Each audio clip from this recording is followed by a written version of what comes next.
ಮಕ್ಕಳ ದಿನಾಚರಣೆಯ ಶುಭಾಶಯಗಳನ್ನು ಕೋರ್ತಾ ಮೊದಲು ಈ ಜವಾಹರ್ಲಾಲ್ ನೆಹರು ಅವರ ಮಕ್ಕಳ ಒಂದು ಯಾಕೆ ಈ ದಿನಾಚರಣೆ ಮಾಡ್ತಾರೆ ಅಂತ ನನಗೆ ಮೊದಲು ಹೇಳ್ತೀನಿ. ಅದಕ್ಕೂ ಮೊದಲಿಗೆ ವೇದಿಕೆ ಮೇಲೆ ಶಾಲಾಭಿವೃದ್ಧಿ ಹಾಗೂ ಮೇಲುಸ್ತುವಾರಿ ಸಮಿತಿ ಅಧ್ಯಕ್ಷರಾದಂಥ ವಿಶ್ವನಾಥ್ ಸರ್ ಅವರೇ ಹಾಗೂ ಉಪಾಧ್ಯಕ್ಷರಾದ ನಾಗರಾಜ್ ಸರ್ ಅವರೇ ಹಾಗೂ ಪ್ರಭಾರಿ ಮುಖ್ಯ ಗುರುಗಳೇ ಹಾಗೂ ನಮ್ಮ ಇನ್ನೊಬ್ಬ ಸಹ ಉದ್ಯೋಗಿಗಳಾದ ಆನಂದ್ ಸರ್ ಅವರೇ, ವಾರರಾಜ್ ಸರ್ ಅವರೇ ಹಾಗೂ ಜೀವಿತಾ ಮೇಡಮ್ ಅವರೇ, ಗ್ರಾಮದ ಹಿರಿಯರೇ ಹಾಗೂ ನಮ್ಮ ತಾಯಂದ್ರೆ, ನಮ್ಮ ಮುದ್ದು ಮಕ್ಕಳೇ, ಇವರು ಜವಾಹರ್ಲಾಲ್ ನೆಹರು ಹುಟ್ಟಿದ ದಿನವನ್ನ ಮಕ್ಕಳ ದಿನಾಚರಣೆ ಅಂತ ಆಚರಣೆ ಮಾಡ್ತೀವಿ. ಇವರು 1889ರಲ್ಲಿ ನವೆಂಬರ್ 14ರಂದು ಉತ್ತರ ಪ್ರದೇಶದ ಅಲಹಾಬಾದ್ನಲ್ಲಿ ಜನಿಸ್ತಾರೆ. ಇವರು ಮೂಲತಃ ಜಮ್ಮು ಕಾಶ್ಮೀರಿ ಪಂಡಿತರು ಅಂತ, ಬ್ರಾಹ್ಮಣ ಪಂಡಿತರು, ಅದಕ್ಕೆ ಅವ್ರು ಪಂಡಿತ್ ಜವಾಹರ್ಲಾಲ್ ನೆಹರು ಅಂತ ಹೇಳ್ತಾರೆ. ಪಂಡಿತರು ಅಂದ್ರೆ ಇವರ ಸಮುದಾಯದವ್ರು ಏನಿರ್ತಾರೆ, ಮಕ್ಕಳಿಗೆ ಪಾಠ ಹೇಳೋದು, ವೇದ ಉಪನಿಷತ್ತು ಎಲ್ಲ ಸಂಸ್ಕೃತ ಕಲಿಸೋದು ಕೆಲಸ ಮಾಡ್ತಿರ್ತಾರೆ. ಇವರು ಆಗರ್ಭ ಶ್ರೀಮಂತರು. ಇವ್ರ ತಂದೆ ಮೋತಿಲಾಲ್ ನೆಹರು ಅಂತ, ಇವ್ರ ವಕೀಲರ ವೃತ್ತಿ ಕೆಲಸವನ್ನ ಮಾಡ್ತಾ ಇರ್ತಾರೆ. ಇವ್ರ ತಂದೆ, ತಾಯಿ ಕಸ್ತೂರಾಬಾ ಅಂತ, ಇವರ ಹೆಂಡತಿ ಹೆಸರು ಸ್ವರೂಪರಾಣಿ ಅಂತ ಇರ್ತಾರೆ.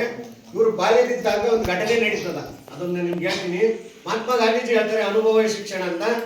ಅವರು ಒಂದು ಸರಿ ಇವ್ರ ತಂದೆ ಮೋತಿಲಾಲ್ ನೆಹರು ಒಂದು ಮನೆಯಲ್ಲಿ ಒಂದು ಆಫೀಸ್ ಮಾಡ್ಕೊಂಡಿರ್ತಾರೆ. ಕೋರ್ಟ್ ವಕೀಲರಾಗಿರೋದ್ರಿಂದ ಕೇಸ್ಗಳನ್ನ ಅಧ್ಯಯನ ಮಾಡಕ್ಕೆ, ಸ್ಟಡಿ ಮಾಡಕ್ಕೆ ಒಂದು ಆಫೀಸ್ ಮಾಡ್ಕೊಂಡಿರ್ತಾರೆ. ಕಕ್ಷಿದಾರ ಅವರೆಲ್ಲ ಬರ್ತಿರ್ತಾರೆ, ಅವ್ರ ಹತ್ರ ಎಲ್ಲ ಮಾತಾಡೋದು ಅದೆಲ್ಲ ಮಾಡ್ತಾರೆ, ಆಫೀಸ್ ಮಾಡ್ಕೊಂಡಿರ್ತಾರೆ. ಅವ್ರ ಹತ್ರ ಒಂದ್ಸರಿ ಸ್ಕೂಲಿಗೆ ಹೊರಟಾಗ ಪೆನ್ ಇರಲ್ಲ, ಪೆನ್ನು ಎಲ್ಲೋ ಕಳೆದೋಗ್ಬಿಟ್ಟಿರ್ತಾ ಏನೋ ಇರುತ್ತೆ. ಅವಾಗ ಹುಡುಕಾಡ್ತಾರೆ, ಪೆನ್ ಸಿಗಲ್ಲ. ಅವಾಗ ಇದ್ರಾಗ ಆಫೀಸ್ ಹೋಗಿ ನೋಡ್ತಾರೆ, ಮನೆಯೊಳಗೆ ಆಫೀಸ್ ಇರುತ್ತೆ ಒಂದು ರೂಮು, ಅಲ್ಲೋಗಿ ಹಿಂಗೆ ಬಟ್ಟಿ ನೋಡ್ತಾರೆ, ಟೇಬಲ್ ಮೇಲೆ 2 ಪೆನ್ ಇರ್ತಾರೆ.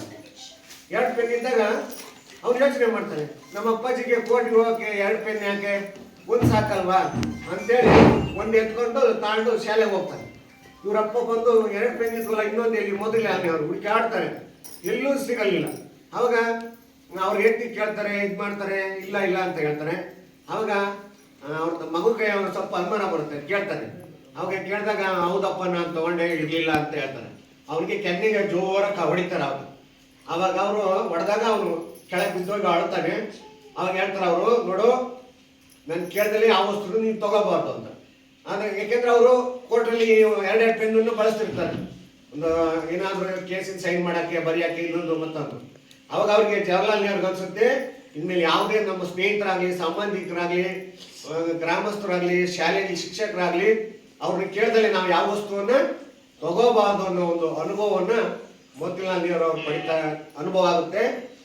ಅನಂತರ ಇವರು ಮತ್ತೆ ನಮ್ಮ ದೇಶದ ಮೊದಲ ಪ್ರಧಾನಿಯಾಗಿರ್ತಾರೆ. ಸ್ವಾತಂತ್ರ್ಯದಲ್ಲಿ ಯಾರು ಮಹಾತ್ಮ ಗಾಂಧೀಜಿ ಜೊತೆ ಹೋರಾಟ ಮಾಡ್ತಾರೆ, BR ಅಂಬೇಡ್ಕರ್ ಜೊತೆ, ಮತ್ತೆ ಇವರು ಸರ್ದಾರ್ ವಲ್ಲಭಾಯಿ ಪಟೇಲ್ ಇಂಥವ್ರ ಜೊತೆಯಲ್ಲಿ ಉತ್ತರ ಪ್ರದೇಶದ ದೆಹಲಿಯಲ್ಲಿ, ಉತ್ತರ ಪ್ರದೇಶದ ಒಂದು ಡೆಹ್ರಾಡೂನ್ ಅನ್ನೋ ಒಂದು ದೊಡ್ಡ ಜೈಲು ಇರುತ್ತೆ. ಆ ಜೈಲಲ್ಲಿ ಇವರು ತಮ್ಮ ಜೀವನವನ್ನೇ ಕಳಿತಾರೆ, ಅಲ್ಲಿ ಪುಸ್ತಕಗಳನ್ನು ಬರೀತಾರೆ ಅಂತ ಹೋರಾಟ ಮಾಡಿ ದೇಶದ ಮೊದಲ ಪ್ರಧಾನಿ ಆಗ್ತಾರೆ. ಇನ್ನು ಮಕ್ಕಳ ಹಕ್ಕುಗಳ ಒಡಂಬಡಿಕೆ ಅಂದ್ರೆ ವಿಶ್ವಸಂಸ್ಥೆ ಅಮೆರಿಕ ಅಂತ ಒಂದಿದೆ, ಅಲ್ಲಿ ಮಕ್ಕಳ ಹಕ್ಕುಗಳ ಒಡಂಬಡಿಕೆಯನ್ನ ಒಪ್ಪಿ ಸಹಿ ಮಾಡ್ತದೆ ನಮ್ಮ ದೇಶ 2019ರಲ್ಲಿ. ಇಡೀ ವಿಶ್ವದಲ್ಲಿ ಮಕ್ಕಳ ಹಕ್ಕುಗಳು ಅನ್ನೋದು ಒಂದು ಬೇಕು. ಯಾಕೆಂದ್ರೆ ಇಡೀ ನಮ್ಮ ಸಂಪತ್ತು ಅಂದ್ರೆ ಮನೆ, ಮಠ, ಕಾರು, ಬಂಗ್ಲೆ, ಒಡವೆ ಅನ್ನೋದು ಆ ಸಂಪತ್ತಲ್ಲ, ಮಕ್ಕಳೇ ನಿಜವಾದ ಸಂಪತ್ತು. ಸಂಪತ್ತುಗಳಲ್ಲಿ ಯಾವ್ದು ದೊಡ್ಡ ಸಂಪತ್ತು ಅಂದ್ರೆ ಮಕ್ಕಳ ಸಂಪತ್ತು ಅಂತ. ನಾನು ಹೆಂಗೆ KGF ಅಲ್ಲಿ ಮಸ್ಕಾಮ್ ಅಂತ ಒಂದು ಹೋಗಿದ್ದೆ, ಅಲ್ಲಿ ಅನಾಥ ಮಕ್ಕಳ ಆಶ್ರಮ ಐತೆ. ಎಷ್ಟು ಅಂದ್ರೆ ಅದು ಪ್ರೈವೇಟ್ ಅವ್ರಿಗೆ ವಹಿಸಿದಾರೆ, ಅಲ್ಲಿ ಗೌರ್ಮೆಂಟಿಗೆ ವಹಿಸಕ್ಕೆ ಹೋದ್ರೆ ಚೆನ್ನಾಗಿ ನಡೆಸಲ್ಲ ಅನ್ನೋ ಇದು ಏನು ಅಂತ ಗೊತ್ತಿಲ್ಲ. ಖಾಸಗಿ ಬೇರೆ ಒಬ್ಬ ಸಂಸ್ಥೆಯವ್ರಿಗೆ ವಹಿಸಿದ್ದಾರೆ. ಒಂದು ನೊಣನೂ ಅಲ್ಲಿ ಒಳಗೆ ಹೋಗ್ಬಾರ್ದು ಆ ಥರ. ಅಲ್ಲಿ ಹುಡುಗರು ಸಹ ಸಣ್ಣ ಮಕ್ಕಳನ್ನ ಎಲ್ಲಾದ್ರೂ ಬಿಟ್ಟು ಹೋಗಿರ್ತಾರಲ್ಲ ಅಂತ ತಾಂಡೋಗಿ ತಮ್ಮ ಮಕ್ಕಳಿಗೆ ಹೆಚ್ಚಾಗಿ ಅಲ್ಲಿ ಸಾಕಕ್ಕೆ ಆಯಾಗಳನ್ನ ಇಟ್ಟಿರ್ತಾರೆ. ಅವ್ರಿಗೆ ಒಳ್ಳೆ ಗುಣಮಟ್ಟದ ಹಾಲು, ಬಟ್ಟೆ, ಕೊಠಡಿಗಳು ಎಲ್ಲ ನೋಡ್ಕೊಳಕ್ಕಿದೆ. ಅದಕ್ಕೆ ಮಕ್ಕಳು ದೇಶದ ಸಂಪತ್ತು. ಮತ್ತು ಆ ಮಕ್ಕಳನ್ನ ಕೇಂದ್ರ ಸರ್ಕಾರ, ರಾಜ್ಯ ಸರ್ಕಾರ ಅಲ್ಲ, ಕೇಂದ್ರ ಸರ್ಕಾರವೇ ಅದಕ್ಕೆ ದುಡ್ಡನ್ನ ಕೊಡುತ್ತೆ, ಅದನ್ನ ನಡೆಸಕ್ಕೆಲ್ಲ ಕೊಡುತ್ತೆ. ಮಕ್ಕಳು ಎಷ್ಟು ಓದುತ್ತಾರೆ, ಇಂಗ್ಲಿಷ್ ಮೀಡಿಯಂ ಓದಲಿ, ಇಂಜಿನಿಯರ್ ಓದಲಿ, ಡಾಕ್ಟರ್ ಓದಲಿ, ಓದಿಸ್ತಾರೆ. ನಂತರ ಅವ್ರನ್ನ ಮದುವೆ ಮಾಡಕ್ಕೆ ಕಾನೂನುಬದ್ಧ ಮದುವೆ ಅಂತ, ರಿಜಿಸ್ಟರ್ ಮ್ಯಾರೇಜ್ ಅಂತ. ಆ ಥರ ಒಬ್ಬ ಯಾರು ಹುಡುಗ ಆಗ್ತೀನಿ ಅಂತ ಬಂದ್ರೆ ಅವರು ಅವನ್ನೆಲ್ಲ ಸ್ಟಡಿ ಮಾಡಿ ಅವ್ರಿಗೆ ಮದುವೆ ಮಾಡಿಕೊಡೋ ಅಂತ ಇದನ್ನ ನಾನು ಹೋಗಿ ನೋಡಿ ಬಂದೆ. ಯಾಕಂದ್ರೆ ನನಗೂ ಮಕ್ಕಳಿಲ್ಲ. ನಾನು ದತ್ತುಗೆ ಒಂದು ಅರ್ಜಿ ಹಾಕಕ್ಕೆ ಹೋದಾಗ ಅಲ್ಲಿ ನೋಡಿದೆ, ನಮ್ಮ ನೋಡಕ್ಕೂ ಬಿಡಲ್ಲ ಮಕ್ಕಳನ್ನ. ಇಲ್ಲ ಸರ್, ಕ್ಯಾಮ್ರಾಗಳು ಇರ್ತವೆ, ನಾವು ಯಾರು ಮಕ್ಕಳು ನೋಡಕ್ ಬಿಡಲ್ಲ ಸರ್, ಚಿಕ್ಕ ಮಕ್ಕಳನ್ನ ಅಂತ. ಆ ಥರ ಇತ್ತು. ಆಮೇಲೆ ಬೀಗ ಹಾಕಿ ಅವರು ಪರಿಚಯ ಇರೋರು ಬಂದು ಒಯ್ಯೋರು ಬಂದ್ರು ಮಾತ್ರ ಬೀಗ ತೆಗೆಯೋದು. ಕಾಯಕ್ಕೂ ಸಹ ಅಲ್ಲಿ ಹೆಣ್ಮಕ್ಳು ರೂಮ್ ಬೇರೆ ಇರುತ್ತೆ, ಗಂಡು ಮಕ್ಳದ್ದು ಚಿಕ್ಕ ಮಕ್ಳು ಬೇರೆ ಇರುತ್ತೆ. ಅಷ್ಟು ಸೂಕ್ಷ್ಮವಾಗಿ ಮಕ್ಕಳನ್ನ ಕಾಪಾಡ್ತಾರೆ. ಯಾಕೆಂದ್ರೆ ಮಕ್ಕಳು ನಮ್ಮ ದೇಶದ ಸಂಪತ್ತು. ಇನ್ನು ಮಕ್ಕಳ ಹಕ್ಕುಗಳಂದ್ರೆ ಬದುಕುವ ಹಕ್ಕು, ಜೀವಿಸುವ ಹಕ್ಕು, ಶಿಕ್ಷಣ ಪಡೆಯುವ ಹಕ್ಕು. ಅಂದ್ರೆ 6ರಿಂದ 14 ವರ್ಷದ ಮಕ್ಕಳಿಗೆ ಸಂವಿಧಾನದ 45 ವಿಧಿ ಹೇಳುತ್ತೆ ಕಡ್ಡಾಯವಾಗಿ ಉಚಿತ ಮತ್ತು ಕಡ್ಡಾಯ ಶಿಕ್ಷಣ ಅಂತ. ಮುಂದೆ ಮುಂದೆ ಅದು ಕಾಲೇಜ್ವರೆಗೂ ಆಗುತ್ತೆ, ಸೆಕೆಂಡ್ PUC ಆ ಮಕ್ಕಳನ್ನ ಯಾವುದೇ ಕಾರಣಕ್ಕೂ ಫೇಲ್ ಮಾಡಂಗಿಲ್ಲ. ಅವನು ಏನೋ ಸ್ವಲ್ಪ ದಿನ ಹುಷಾರಿಲ್ದಾಗ ಶಾಲೆ ಗೈರು ಹಾಜರಾಗ್ತಾನೆ, ಇರ್ಲಿ, ಅವ್ರನ್ನ ಯಾವುದೇ ಕಾರಣಕ್ಕೂ ಕಾಲೇಜ್ವರೆಗೂ ಪಾಸ್ ಮಾಡಲೇಬೇಕು ಅನ್ನೋ ಒಂದು ನಿಯಮ ಮುಂದೆನೂ ಬರುತ್ತೆ. ಈಗ 6000 ಶಾಲೆ KPSC ಕರ್ನಾಟಕ ಪಬ್ಲಿಕ್ ಸ್ಕೂಲ್ ಅಂತ ಇಂಗ್ಲಿಷ್ ಮಾಧ್ಯಮ ಶಾಲೆಗಳನ್ನು ನಮ್ಮ ಹಳ್ಳಿಯ ಬಡ ಮಕ್ಕಳಿಗೋಸ್ಕರ ಸರ್ಕಾರ ಮಾಡ್ತಾ ಇದೆ. ಇನ್ನು ಕೇಂದ್ರೀಯ ಶಾಲೆ ಅಂತ ನೋಡಿರ್ಬೋದು ನೀವು, ಬಾಲಸಂದ್ರ ಮತ್ತು ಕೊತ್ತೂರಲ್ಲಿ ಕೇಂದ್ರೀಯ ಶಾಲೆಗಳಂತ ಇದ್ದಾವೆ. ಅವು ಯಾವ ಕೇಂದ್ರ ಅನುದಾನವನ್ನು ಕೊಡುತ್ತೆ ಗ್ರಾಮೀಣ ಭಾಗದ ಪ್ರತಿಭಾವಂತ ಮಕ್ಕಳಿಗೆ. ಅವ್ರಿಗೆ ಕೋಚಿಂಗ್ ಕ್ಲಾಸ್ ಅಂತ ಇಲ್ಲಿ ಮುಳಬಾಗ್ಲೇ ಕೆಲವರು ಟೀಚರ್ಸ್ ಪಾಠ ಮಾಡ್ತಾರೆ. ನಮ್ಮ ಈ ಸರ್ ಶಫೀಕ್ ಸರ್ ಅಲ್ಲಿ ಟ್ಯೂಷನ್ ಮಾಡಿದ್ದಾರೆ. 6ನೇ ತರಗತಿಯಿಂದ ಕಾಲೇಜ್ವರೆಗೂ ಉಚಿತ ಬಟ್ಟೆ, ಊಟ, ಪುಸ್ತಕ, ಬ್ಯಾಗು, ಮಲಗಕ್ಕೆ ಹಾಸಿಗೆಗಳು ಪ್ರತಿಯೊಂದು. ಆದರೆ ಫೇಲ್ ಆಗಂಗಿಲ್ಲ ಯಾವುದೇ ಕಾರಣಕ್ಕೂ. ಕಾಲೇಜ್ವರೆಗೂ ಉಚಿತ ಶಿಕ್ಷಣ. ನೀವು ಹೋದ್ರೆ ಒಂದ್ಸರಿ ಬಾಲಸಂದ್ರದಲ್ಲಿ ನೀವು ಹುಡುಗರು ನೋಡಬೇಕು, ಪ್ರಶಾಂತವಾದ ವಾತಾವರಣ, ಯಾವ ನಿಶ್ಶಬ್ದ, ಏನು ಸೌಂಡ್ ಗೊತ್ತಾಗಲ್ಲ, ಒಳ್ಳೆ ವಾತಾವರಣದಲ್ಲಿ. ಅಂತ ವಾತಾವರಣದಲ್ಲಿ ಸರ್ಕಾರ ಸ್ಕೂಲ್ಗಳನ್ನ ಮಾಡಿದೆ. ಈ ಮಲ್ಲಪ್ಪನಹಳ್ಳಿ ಅಂತ ಗೇಟಲ್ಲಿ ನೋಡಿರ್ಬೋದು ನೀವು. ಬಾಲಸಂದ್ರ ಮತ್ತು ಕೊತ್ತೂರು ಪಕ್ಕದಲ್ಲೇ ಇದಾವೆ ಸ್ಕೂಲ್ಗಳು, ದೊಡ್ಡ ಸ್ಕೂಲ್ಗಳು. ಮಕ್ಕಳಂತೂ ಪ್ರತಿಯೊಬ್ಬರು ಹಳ್ಳಿ ಮಕ್ಕಳು, ಯಾವ ಟೌನ್ ಮಕ್ಕಳು ಇಲ್ಲ. ಅಲ್ಲಿ ಟೌನ್ನಾಗ ಏನು ದುಡ್ಡಿರೋರು ಪ್ರೈವೇಟ್ ಶಾಲೆಗೆ ಸೇರಿಸ್ತಾರೆ. ಅಲ್ಲೇನು ಬಾಯ್ಪಾಠ ಬರೇ, ಇವತ್ತಿಂದ ಇಷ್ಟೇ ಬಾಯ್ಪಾಠ.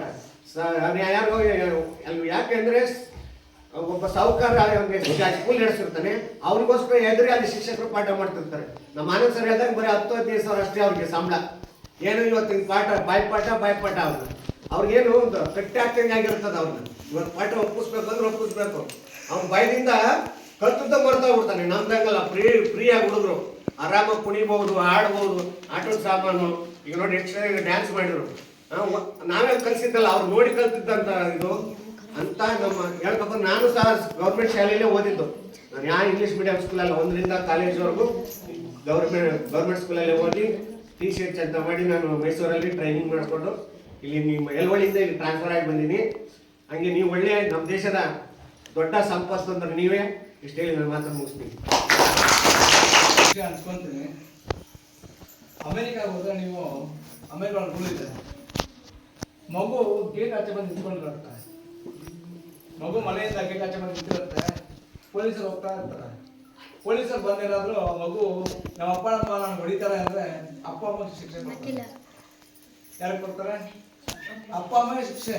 ಅಂದ್ರೆ ಮಕ್ಕಳ ಬಗ್ಗೆ ಅಷ್ಟೊಂದು ಗೌರವ ಆಗಿರುತ್ತೆ, ಅಷ್ಟೊಂದು ಹಕ್ಕಿದೆ ಅಂತ ಮಕ್ಕಳಿಗೆ. ಅದೇ ಕಾರಣ ಎಲ್ಲ ಕಡೆ ಇದೆ, ಇಲ್ಲ ಅಂತಲ್ಲ. ಎಲ್ಲ ಮಕ್ಕಳಿಗೂ ನಾವು ಅಂತೀವಿ ರೈಟ್ ಟು ಎಜುಕೇಶನ್ ಅಂತ, RT ಅಂತ ಹೇಳ್ತೀವಿ. ಅದು ಹಕ್ಕು ಮಕ್ಕಳಿಗೆ, ಓದೋ ಹಕ್ಕದು, ಬದುಕು ಹಕ್ಕದು. ಆ ಗೌರ್ಮೆಂಟ್ ಏನ್ ಮಾಡುತ್ತೆ, ಎಲ್ಲಾ ಸವಲತ್ತು ನಮ್ಗೆ ಕೊಟ್ಟು ಹೋಗ್ತಾ ಇದೆ. ಸರಿನಾ? ಈಗ ನಾನೊಂದು ವಿಷಯ ಹಂಚ್ಕೋಬೇಕು ಅಂತ ಇಲ್ಲ. ಈ ಶಾಲೆಯಲ್ಲಿ ನೆಕ್ಸ್ಟ್ ನಮ್ಗೆ ನೋಡ್ಬೇಕು. 1 ನಿಮಿಷ ನಾವು ಈಗ ಇನ್ನೊಂದು ಮುಗಿಸ್ತಾ ಇದೀವಿ, ಬಂದ್ಬಿಡಲ್ಲ 10 ನಿಮಿಷ. ನಾವು ಈ ಶಾಲೆಯಲ್ಲಿ ನನಗೆ ನಾನು ಪರ್ಸನಲ್ ಆಗಿ ನಾನೊಂದು ಆಸೆ ಏನಂದ್ರೆ, ಈ ಶಾಲೆಯಲ್ಲಿ ಸ್ಟ್ರೆಂತ್ ಬೆಳಿಬೇಕು ಅಂದ್ರೆ ನಾವು ಜನ್ಮದಿಂದಲೇ ನಾವು 1ನೇ ಕ್ಲಾಸ್ ಮಕ್ಕಳನ್ನ ಸೇರಿಸ್ಕೊಂಡ್ಬಿಡೋಣ. 1ನೇ ಕ್ಲಾಸ್ಗೆ ಯಾರಿದಾರ ಅಡ್ಮಿಷನ್ಗೆ ನಾವು ಜನ್ಮದಿಂದ ಮಕ್ಕಳಿಗೆ ಕರ್ಕೊಂಡ್ಬಿಡೋಣ ಅಂತ. ಏನ್ ಸರ್? ಅಲ್ಲ ಸರ್, ಬಂದ್ಬಿಡಿ ಮಕ್ಕಳು 1ನೇ ಕ್ಲಾಸ್ ಜನವರಿಗೆ ಬಂದ್ಬಿಡಿ, ಕಳಿಸ್ಕೊಂಡ್ಬಿಡೋಣ. ಅವ್ರು ಬರೋದು ಮಾರ್ಚ್ ಏಪ್ರಿಲ್ ಅಲ್ಲಿ ಬೇಡ 8 ಜನ ಮಕ್ಕಳಿದಾರಂತೆ. ಆ ಮಕ್ಕಳನ್ನ ನಾವೇ ಹೋಗೋಣ, ಅವರೆಲ್ಲ ಅಡ್ಮಿಷನ್ ಮಾಡಿ ಆ ಮಕ್ಕಳನ್ನ ನಮ್ಮ ಸ್ಕೂಲ್ ಸೇರಿಸ್ಕೊಂಬೋಣ. ಏನಾಗುತ್ತೆ, ನಮ್ಮ ಕಡೆಯಿಂದ ಸ್ವಲ್ಪ ಊಟದ ಸ್ವಲ್ಪ ಹೆಚ್ಚು ಕಡಿಮೆ ಆಗ್ಬೋದು, ಮ್ಯಾನೇಜ್ ಮಾಡೋಣ, ಅಡ್ಜಸ್ಟ್ ಮಾಡಿ ಇಲ್ಲೇ ಸೇರಿಸ್ಕೊಂಡ್ಬಿಟ್ರೆ ಇದು ಒಳ್ಳೆ ನನ್ಗೆ ಗೊತ್ತಿರೋದು ಒಂದು ಆಲೋಚನೆ ನಾನು ಅನ್ಕೊಂಡಿದ್ದು. ಇದಕ್ಕೆ ನಾನು ಬಾಲರಾಜ್ ಸರ್ ತುಂಬಾ ಹೇಳ್ತಾ ಇದ್ರು, ಸರ್ ನಾವು ಜನವರಿ ಹೋಗ್ಬಿಡೋಣ ಸರ್, ಜನವರಿ ಹೋಗ್ಬಿಟ್ಟು ನಾವು ಮಕ್ಕಳ ತರ ಸೇರಿಸ್ಕೊಂಡ್ಬಿಡೋಣ ಅಂತ. ಕಸಬನಹಳ್ಳಿ ಶಾಲೆ ನೋಡಿದ್ರೆ ನೀವು ಹೋಗಿದ್ದೀರ? ಕಸಬನಹಳ್ಳಿಗೆ ಒಂದೇ ಶಾಲೆ ಒಳಗಡೆ ಹೋಗಿ ನೋಡಿ. ಆ ಶಾಲೆ ಹೇಗೆ, ನಾನು ಇಲ್ಲ ಅಂತಲ್ಲ, ನಾವು ಹೇಳ್ತಾ ಇಲ್ಲ, ನಾವು ಸರಿ ಇಲ್ಲ ಅಂತಲ್ಲ. ಆ ಶಾಲೆಗೆ ಶಂಕರ್ ಸರ್ ಬರ್ತಾರೆ ನೆಂಗ್ಲಿಯಿಂದ. ಅವರಲ್ಲಿ ಆ ಶಾಲೆಗೆ ರಾಧಾಮಣ ಅಂತ ಬರ್ತಾ ಇದ್ರು. ಅವ್ರು ಅದನ್ನ ನಡೆಸಿದ 6 ವರ್ಷ ಆಗ್ತಿದ್ರು, ಯಾರು ಇಲ್ಲ, ಗೆಸ್ಟ್ ನಡೆಸಿದ್ರು ಶಾಲೆಯಲ್ಲಿ. ಆ ಶಾಲೆಯಲ್ಲಿ ಅದ್ ಮನೆಗೆ ಹೋಗ್ಕೊಂಡ್ಬಿಡ್ತಾನೆ ಶಂಕರ್ ಸರ್. ಮಗು ಜವಾಬ್ದಾರಿ ನಮ್ದು, ನಮ್ಮ ಮನೆಗೆ ನಮ್ಮ ಸ್ಕೂಲ್ ಕಲ್ಸ್ಬಿಡಿ ಅಂತ. ಒಂದೇ ಒಂದು ಮಗು, 2 ಮಕ್ಕಳು ಹೋಗ್ತಾ ಇದ್ರು ಪ್ರೈವೇಟ್ ಸ್ಕೂಲ್ಗೆ. ಕಸಬನಹಳ್ಳಿ ಹೋಗಿ ಮಕ್ಕಳು ಇಬ್ಬರೇ ಮಕ್ಕಳು ಹೋಗ್ತಾ ಇರೋದು. ಎಷ್ಟು ಜನ ಮಕ್ಕಳು? 2. ಆ 2 ಮಕ್ಕಳು ಅದು ಹೇಳೋದು ನೆಕ್ಸ್ಟ್ ಇಯರ್ ನಮ್ಮ ಸ್ಕೂಲ್ ಬಂದ್ಬಿಡ್ತಾರೆ, 2ನೇ ಕ್ಲಾಸ್ ಮಕ್ಕಳು ಎಲ್ಲೇ ಸೇರಿಸ್ಕೊಂತೀರಿ ಅಂತ. ಕಾರಣ ಏನಂದ್ರೆ ಅದು ಇಷ್ಟೇ ಅಂದಿತ್ತು. ನಾನೇನು ಮಾಡಕ್ ಹೋಗಿಲ್ಲ, ಮನೆಗೆ ಹೋದೆ, ಅವ್ರು ಕೇಳಿದೆ, ನಿಮ್ಮ ಮಗು ಹೋದ್ರೆ ನನ್ನ ಜವಾಬ್ದಾರಿ, ಕಳ್ಸಿ ನಿಮ್ಮ ಮಕ್ಕಳಿಗೆ ಅಂತ. ಇದೇ ಮಾತು ಅವ್ರೊಬ್ರು, ನಾವು 4 ಜನ ಇದ್ದೀವಿ, ನಾವೇ ಕೇಳ್ತೀವಿ ನಿಮ್ಮ ಮಕ್ಕಳು ನಾವು ಈಗ ಕಳಿಸಿ ಆ ಜವಾಬ್ದಾರಿ ನಮ್ದು ಅಂತ. ಆ ಮಕ್ಕಳನ್ನ ಸೇರಿಸ್ಕೊಬಿಡ್ಬೇಕು ಅಂತ ಇದಕ್ಕೆ ನನಗೆ SDMC ಅವ್ರ ಸಹಕಾರ ಬೇಕು ಸರ್. ನೀವು ಬನ್ನಿ, ಆ ಮಕ್ಕಳಿಗೆ ನಾವು ಕೊಡೋಣ, ನಮ್ ಗ್ಯಾರಂಟಿ, ನಾವು ಓದ್ತೀವಿ, ಅದ್ಯಾಕೆ ಓದ್ಸಲ್ಲ ಅಂತ. ಫುಡ್ ಫ್ರೀ, ಬಟ್ಟೆ ಫ್ರೀ, ಹಾಲು ಫ್ರೀ, ಇರೋದಕ್ಕೆ ಫ್ರೀ, ಎಲ್ಲದಕ್ಕೂ ಫ್ರೀ. ನೀವು ಇಷ್ಟು ಮಾತ್ರ ಒಂದು ಪ್ರೋಗ್ರಾಮ್ ನೀವು ಏನಾದ್ರು ಪ್ರೈವೇಟ್ ಅಲ್ಲಿ ಮಾಡಿದ್ರೆ 500 ರೂಪಾಯಿ ಮಿನಿಮಮ್ ಆಗ್ತದೆ ಪ್ರತಿ 500 ರೂಪಾಯಿ ತಗೊಂಡೋದು. ನಾವು ಚಿಲ್ಲರೆ ಮಾಡ್ತೀವಿ, ಯಾಕಂದ್ರೆ ನಾವು ನೋಡ್ತಾ ಇದೀವಿ, ಬರ್ತಾರೆ, ನಾವು ನೋಡ್ಕೊಂಡು ಹೋಗ್ತಾ ಇರ್ತೀವಿ, ಬರ್ತಾರೆ 500 ರೂಪಾಯಿ ತಗೊಂಡು ಹೋಗ್ತಾರೆ. ಅದು ಖಾಸಗಿ ಜೀವನ. ನಿಮ್ಮ ಮಕ್ಕಳು ಖಾಸಗಿ ಜೀವನ ಮಾಡಲಿ, ಖಾಸಗಿ ಸಂಸ್ಥೆ ಬೇಡ. ನಾವೇನಾದ್ರು ಬಂದು ನಮ್ ಬನ್ನಿ ಅಂತ ಹೇಳಿದ್ರು ಅಷ್ಟೇ, ನಮಗೆ ಬಂದ್ರೆ ಅಲಾವ ನೋಡಿ ಆಗತ್ತೆ ಅಂತ. ಇದಾದ್ಮೇಲೆ ಮಕ್ಕಳೊಂದು ಹಕ್ಕಿದೆ RTE ಅಂತ. ಏನಂದ್ರೆ 6 ರಿಂದ 14 ವರ್ಷದ ಮಕ್ಕಳು ಪ್ರತಿಯೊಬ್ಬರು ಆ ಮಕ್ಕಳು ಶಾಲೆ ಸೇರ್ಲೇಬೇಕು, ಓದ್ಲೇಬೇಕು ಅಂತ. ನಮ್ಗೊಂದು OAS ಅಂತ ಸರ್ವೆ ಬರುತ್ತೆ, ಔಟ್ ಆಫ್ ಸ್ಕೂಲ್ ಸ್ಟೂಡೆಂಟ್ಸ್ ಅಂತ, ಔಟ್ ಆಫ್ ಸ್ಕೂಲ್ ಸರ್ವೆ ಅಂತ. ಏನಂದ್ರೆ ಯಾವ್ದಾದ್ರು ಮಗು ಶಾಲೆಯಿಂದ ಹಿಂದೆ ಹೋಗಿದ್ರೆ ಆ ಮಗು ನಾವು ಹೆಸರು ಕೊಡ್ಬೇಕು. ಒಂದು ಕಾಪಿ ಬರುತ್ತೆ, ಏನಂದ್ರೆ ಮಾರನಹಳ್ಳಿ ಶಾಲೆಯಲ್ಲಿ ಏನಾದ್ರು ಮಗು ಯಾರಾದ್ರೂ OAS ಮಕ್ಕಳಿದಾರ, ಇದನ್ನ ರಿಪೋರ್ಟ್ ಕೊಡ್ಬೇಕು. ಇದೇ ರೀತಿ ಶೃಂಗೇರಿ ಶಾಲೆಯಲ್ಲಿ, ಶೃಂಗೇರಿ ನಾನು ಕೆಲಸ ಮಾಡೋ ಪ್ಲೇಸ್ ಅದೇ, ಅಲ್ಲಿ ಒಂದಿನ ಒಂದು ಮದುವೆ ನಿಂತೋಯ್ತು. ಬೆಳಗ್ಗೆ ಫಿಕ್ಸ್ ಆಗಿತ್ತು ಮದುವೆ, ನೈಟ್ ನಿಂತೋಯ್ತು. ಮದುವೆ ಫಿಕ್ಸ್ ಆಗ್ಬಿಟ್ಟಿದೆ. ಕಾರಣ ಎಷ್ಟು? ಆ ಮಗು 14 ವರ್ಷ. CDO ಬಂದಿದ್ರು, ಚೈಲ್ಡ್ ಡೆವಲಪ್ಮೆಂಟ್ ಆಫೀಸರ್, ಮಗುಗೆ 14 ವರ್ಷ ಒಳಗಡೆ ಮದುವೆ ಮಾಡಿದ ಕ್ರೈಮ್ ಅಂತ. ನಾನು ಹೋಗಿ ಹೇಳಿದೆ, HM ನನ್ನ ಕರೀತಾರೆ, ನಿಮ್ ಊರಲ್ಲೇನಾದ್ರೂ 18 ವರ್ಷ ಒಳಗಡೆ ಮದುವೆ ಆದ್ರೆ ಅದಕ್ಕೆ ನೇರವಾಗಿ ಜವಾಬ್ದಾರಿ ನಾನು. ಯಾಕಂದ್ರೆ ನನಗೆ ಗೊತ್ತಾಗಿದೆ ಅಂದ್ರೆ ನಾನು ಹೋಗ್ಬಿಟ್ಟು ಮದುವೆ ನಿಲ್ಲಿಸ್ಬೇಕು, ನನ್ನ ಜವಾಬ್ದಾರಿ ಅದು. ನಾನು ಹೋಗ್ಬಿಟ್ಟು ದಾಖಲೆ ತೆಗೆದುಕೊಂಡು ಹೋಗ್ಬೇಕು. ಈ ಮಗು ಇಷ್ಟು ವರ್ಷ ಆಗಿದೆ ಅಂತ ಏನಾದ್ರು ನಾನು ತೋರಿಸ್ಬೇಕು. ಈ ಮಗು ದಾಖಲೆ ಇಷ್ಟು, ಈ ಮಗು 15 ವರ್ಷ ಆಗಿಲ್ಲ, ಮದುವೆ ಮಾಡ್ತದೆ ಅಂತ ಹಕ್ಕು. ಅದು ಕಾನೂನು ಬಾಹಿರ, ನಾನು ಶಿಕ್ಷೆ ಆಗತ್ತೆ. ನನ್ಗೆ ಅಲ್ಲ, ಮಾಡೋನ್ಗೆ, ಮಾಡಿಸ್ಕೊಳ್ಳೋರ್ಗೆ, ನಿಂತ್ಕೊಳ್ಳೋ ಎಲ್ರಿಗೂ ಶಿಕ್ಷೆ ಆಗತ್ತೆ. ನನ್ನ ಜವಾಬ್ದಾರಿ ಇದು. ಮಕ್ಕಳನ್ನ ಓದಿಸಿ, ಭೇದ ಭಾವ ಬೇಡ. ಇಲ್ಲಿ ನಾನು ನೋಡೋದೇನಂದ್ರೆ ಪ್ರೈವೇಟ್ ಗಂಡ್ ಮಕ್ಕಳೆಲ್ಲ ಪ್ರೈವೇಟ್ ಸ್ಕೂಲ್ಗೆ, ಹೆಣ್ಮಕ್ಳೆಲ್ಲ ಗೌರ್ಮೆಂಟ್ ಸ್ಕೂಲ್ಗೆ. ಇದೊಂದು ಮಾತು ಬಂತು ನಮ್ಗೆ, ಏನಂದ್ರೆ ನೋಡಿ ಸರ್, ನೀವು ಎಲ್ಲಾ ಗೌರ್ಮೆಂಟ್ ಸ್ಕೂಲ್ ಬರೀ ಹೆಣ್ಮಕ್ಳು ಇರ್ತಾರೆ, ಗಂಡ್ ಮಕ್ಳು ಇರೋದಿಲ್ಲ ಅಂತ. ಅದು ನಿಜಾನ? ಯಾಕೆ ಹೆಣ್ಮಕ್ಳು ಸಾಕಲ್ಲ ನಿಮ್ಮನ್ನ? ಬೇಕಾದಷ್ಟು ನಿಮ್ಗೆ ಎಲ್ಲರೂ ಗಂಡ್ ಮಕ್ಕಳು ಚೆನ್ನಾಗಿ ಸಾಕ್ತಾರೆ. ನಾನು ಕೇಳಿ, ಗಂಡ್ ಮಕ್ಕಳಿಗಿಂತ ಚೆನ್ನಾಗಿ ಸಾಕೋದು ಹೆಣ್ಮಕ್ಳು. ಅಕ್ಕ ಹೇಳೋದು ಗಂಡ್ ಮಕ್ಳಿಗೆ, ಹೆಣ್ಮಕ್ಳಿಗೆ ಅಪ್ಪ ಅಮ್ಮ ಮೇಲೆ ಜಾಸ್ತಿ. ಹಂಗಂದ್ರೆ ಗಂಡ್ ಮಕ್ಳು ಇಲ್ಲ ಅಂತ ನಾವು ಇದು ಮಾಡ್ಕೊಂಡ್ಬೇಡ, ಹಂಗಂತಲ್ಲ. ಅಂದ್ರೆ ಅಕ್ಕ ಇರುತ್ತೆ ನಮ್ಗೆ. ಬಟ್ ನಾವು ಬೆಳಿಬೇಕಾದ್ರೆ ಗಂಡ್ ಮಕ್ಳೇ. ಯಾಕಂದ್ರೆ ನಮ್ಗೆ ದಾರಿದೀಪ ಅವರೇ ಅಲ್ಲ. ನಾವು ಈ ಹೆಣ್ಮಗು ಓದಿದ್ರೆ ಇನ್ನೊಂದು ಮನೆಗೆ ಹೋಗುತ್ತೆ, ಬಟ್ ಗಂಡ್ ಮಗು ನಮ್ಮ ಜೊತೆಗೆ ಇರುತ್ತೆ. ಆಮೇಲೆ ಅಟ್ಲೀಸ್ಟ್ ಅವ್ರು ಚೆನ್ನಾಗಿರ್ತಾರೆ ಅನ್ನೋ ಆಸೆ ನಮ್ಗೆ. ತಪ್ಪೇನಿಲ್ಲ ಅದು, ಗಂಡ್ ಮಗು ಓದ್ಬೇಕು. ಬಟ್ ಇಬ್ಬರು ಮಕ್ಕಳು ಓದಿಸಿ, ಇಬ್ಬರನ್ನ ಓದಿಸಿ, ನಿಲ್ಸ್ಬೇಡಿ. 10ನೇ ಕ್ಲಾಸ್ ಆದ್ಮೇಲೆ, PUC ಆದ್ಮೇಲೆ ನಾವು ಓದಿಸಲ್ಲ ಬೇಡ, ಚೆನ್ನಾಗಿ ಓದಿಸಿ ಮಕ್ಕಳು. ನಿಮ್ಮ ಮಗು ಗೊತ್ತಿಲ್ಲ ನಿಮ್ಗೆ, ಇಲ್ಲೂ ಯಾರು ಡಾಕ್ಟರ್ ಆಗ್ತಾರೋ ಗೊತ್ತಿಲ್ಲ, ಇಲ್ಲಿ ಯಾರು ಇಂಜಿನಿಯರ್ ಆಗ್ತಾರೋ ಗೊತ್ತಿಲ್ಲ, ಯಾರು IAS ಆಫೀಸರ್ ಆಗ್ತಾರೋ ಗೊತ್ತಿಲ್ಲ ನಮ್ಗೆ. ನಮ್ಗಿಂತ ಒಳ್ಳೆ ಮೇಲೆ ಓದಕ್ಕೆ ಹೋಗ್ಬೋದು ಅವರು. ನಮ್ಮದು ಖುಷಿ. ರಶ್ಮಿ ಅಂತ ಶ್ರೀನಿವಾಸಪುರಿಂದ ಅವ್ರ ಹುಡುಗಿ KS ಕಂಪ್ಲೀಟ್ ಮಾಡ್ತಾವ. ಅವ್ರಿಗೆ ನನಗೆ ಗೊತ್ತಿಲ್ಲ, ನಾನು ಪಾಠ ಮಾಡಿಲ್ಲ ಅವ್ರಿಗೆ ತಂಗಿ ಪಾಠ ಮಾಡಿದ್ದೀನಿ. ಅವ್ರಿಗೆ PUC ಬಂದು ಹೇಳಿಸ್ಕೊಂತಾ ಇದ್ದು, ಡೌಟ್ಸ್ ಇದ್ರೆ ಎಕ್ಸಾಮ್ ಟೈಮಲ್ಲಿ. ಅದೇ ಅಷ್ಟೊಂದು ಗೊತ್ತೇ. ನನಗೆ ಹೇಳಿದ್ರು, ಸರ್ ನಾನು KS ಸರ್ ಅಂತ. ನಮಗೆ ಅಷ್ಟಕ್ಕಿಂತ ಏನೇನು ಬೇಕು ನಮಗೆ? ನನ್ನ ಮಗು ಒಂದು ನಾನು ಓದಿಸಿರೋ ಮಗು ಒಂದು KS ಆಗಿದೆ ಅಂದ್ರೆ ಇನ್ನೇನು ಬೇಕು ನನಗೆ? ಡಾಕ್ಟರ್ ಆಗಿದೆ ಅಂದ್ರೆ ಇಂಜಿನಿಯರ್ ಆಗಿದೆ. ಇನ್ನೊಂದು ಅವ್ನು ಡಾಕ್ಟ್ರು, ಇಂಜಿನಿಯರು, ಲಾಯರ್ ಏನೇ ಆಗಿದೆ, ಫಸ್ಟ್ ನಾವು ಅವ್ನಿಗೆ ಒಳ್ಳೆ ವಿದ್ಯೆ ಕಲಿಸ್ತೀವಿ. ವಿದ್ಯೆ ಅಂದ್ರೆ ಏನು ಗೊತ್ತಾ? ಓದಲ್ಲ, ನಡವಳಿಕೆ, ಒಳ್ಳೆ ಕ್ಯಾರೆಕ್ಟರ್ ಬೇಕು ಮಗು ಅಂತ. ಅವ್ನು ವ್ಯವಸಾಯ ಮಾಡಿಲ್ಲ ತಪ್ಪಲ್ಲ, ಒಳ್ಳೆ ವಿದ್ಯೆ, ಅವ್ನಿಗೆ ಒಳ್ಳೆ ಗುಣ ಇರಲಿ ಸಾಕು. ಅವನೇನೇ ಮಾಡಲಿ ಒಳ್ಳೆ ಗುಣ ಇಟ್ಕೊಳ್ಳಿ. ಇದು ನೀವು ಇದು ನೋಡ್ಕೊಳ್ಳಿ. ಯಾವುದೇ ಮಗುನ ನಾವು ಉಳಿಸ್ಕೊಳ್ಳೋಂಗಿಲ್ಲ, ಆ ಮಗು ಸ್ಕೂಲ್ ಹೋಗ್ಲೇಬೇಕು. ಒಂದು ಮಗು ಅಂದ್ರೆ ಸ್ಕೂಲ್ ಬಂದ್ರೆ ಎಷ್ಟು ಲಾಸ ನಾನು ಹೇಳ್ಬಿಡ? ಊಟ ಲಾಸ, ಹಾಲು ಲಾಸ, ಪಾಠ ಲಾಸ. ಊಟಕ್ಕೆ ಬಿಟ್ಟು ಕೊಡ್ತಾರ, ಮೊಟ್ಟೆಗೆ ಬಿಟ್ಟು ಕೊಡ್ತಾರ, ಹಾಲು ಬಿಟ್ಟು ಕೊಡ್ತಾರ. ಇದೆಲ್ಲ ಗೌರ್ಮೆಂಟ್ ಬರೋದ? ಇವೆಲ್ಲ ಎಷ್ಟು ಹೇಳ್ತಾ ಇಲ್ಲ ನಿಮ್ಗೆ ಲಾಸ್. ಅದು ಒಂದಿನ ಶಾಲೆ ಮುಚ್ಚೋಗಿದೆ ಅಂತ ಅನ್ಕೊಳಪ್ಪ, ಈ ಶಾಲೆ 30 ಜನ ಮಕ್ಕಳ, ಅಷ್ಟು ವೇಸ್ಟ್ ನಮಗೆ. ಅಷ್ಟು ಹೋಯ್ತು ಅಂತ ಲೆಕ್ಕ. ಬರೋದು ಹೋಗೋದು ಸೆಕೆಂಡ್ರಿ. ಬೆಳಗ್ಗೆ ಅಂತ ಕೋಳಿ ಮೊಟ್ಟೆ ಲೇಟ್ ಆಗುತ್ತೆ, ಅದೆಲ್ಲ ಆಗಲಿ ಸೆಕೆಂಡ್ರಿ. ಗೌರ್ಮೆಂಟ್ ಬಿಡೋದಿಲ್ಲ, ಕೊಳ್ಳೇಬೇಕು ನಾವು. ನಿಮ್ಮ ಮಕ್ಕಳನ್ನ ನೀವು ಕೇಳಬೇಕು. ಬಂದ ತಕ್ಷಣ ಮನೆ ಬಂದಾಗ ಊಟ ಹಾಕಿಲ್ಲ, ಏನಾಗ್ತದೆ ಕೇಳಿ, ತರಕಾರಿ ಏನಪ್ಪ ಹಾಕಿದ್ರು, ನೀವು ತಿಂತ ಏನಪ್ಪ ತಿಂದ ಇವತ್ತು ಆಕೆ ಏನಂತ ಬಂದಿಲ್ಲ ಬೆಳಗ್ಗೆ. ಯಾಕೆ ಸರ್ ನಮ್ಮ ಮಕ್ಕಳು ತರಕಾರಿ ಹಾಕಿಲ್ಲ ಕೇಳಿ. ನಿಮ್ಮ ಅಕ್ಕಪ್ಪ ಅದು ಯಾಕಂದ್ರೆ ನಿಮ್ ಜವಾಬ್ದಾರಿ, ನಿಮ್ ಶಾಲೆ ಇದೆ, ನಿಮ್ಮ ಅದನ್ನ ನೀವು ನೋಡ್ಕೋಬೇಕು. ಸರಿನಾ? ನೋಡಿ, ಇದು ಈ ಶಾಲೆ ಬೆಳಿಬೇಕು ಉಳಿಬೇಕು ಅನ್ನೋದು ಭಾಗಿದಾರರ ಒಂದು ಕರ್ತವ್ಯ. ಯಾರು ಭಾಗಿದಾರರು ಅಂದ್ರೆ? ಯಾರು ಸರ್ ಭಾಗಿದಾರರು ಅಂದ್ರೆ? ಭಾಗಿದಾರರು ಅಂದ್ರೆ ನಾವು ಶಿಕ್ಷಕರು, ಜೊತೆಗೆ SDMC ಸದಸ್ಯರು, ಈ ಜೊತೆಗೆ ಈ ಊರಿನ ಒಂದು ಗ್ರಾಮ ಪಂಚಾಯತಿಯ ಚುನಾಯಿತ ಪ್ರತಿನಿಧಿಗಳು ಯಾರಿದ್ದಾರೆ ನಮ್ಮ ಊರಿಗೆ ಮೆಂಬರ್ಸ್, ಅವರು ಹಳೆ ವಿದ್ಯಾರ್ಥಿಗಳು ಅಂದ್ರೆ ಈ ಊರಲ್ಲಿ ಈ ಶಾಲೆಯಿಂದ ಓದಿ ಬಂದಿರ್ತಾರಲ್ಲ ಅವರೆಲ್ಲ ಭಾಗಿದಾರರು. ಏನಕ್ಕೆ ಭಾಗಿದಾರ ನೀವೆಲ್ಲ ಅಂದ್ರೆ, ನೀವೆಲ್ಲ ಭಾಗಿದಾರ ಮಾಡ್ಬೇಕಂದ್ರೆ ಜವಾಬ್ದಾರಿ ನಮ್ದು ಒಬ್ಬರದೇ ಅಲ್ಲ, ಶಿಕ್ಷಕರು ಒಬ್ಬರದೇ ಅಲ್ಲ. ಶಿಕ್ಷಕರು ಬರ್ತಾರೆ, ಪಾಠ ಮಾಡ್ತಾರೆ, ಬರ್ಸ್ತಾರೆ, ಹೋಗ್ತಾರೆ, ಎಷ್ಟು ಮಾತ್ರ ಗೊತ್ತಿಲ್ಲ. ನಿಮ್ಮ ಮಕ್ಕಳು ಪ್ರತಿಯೊಂದು ಇರಬೇಕು.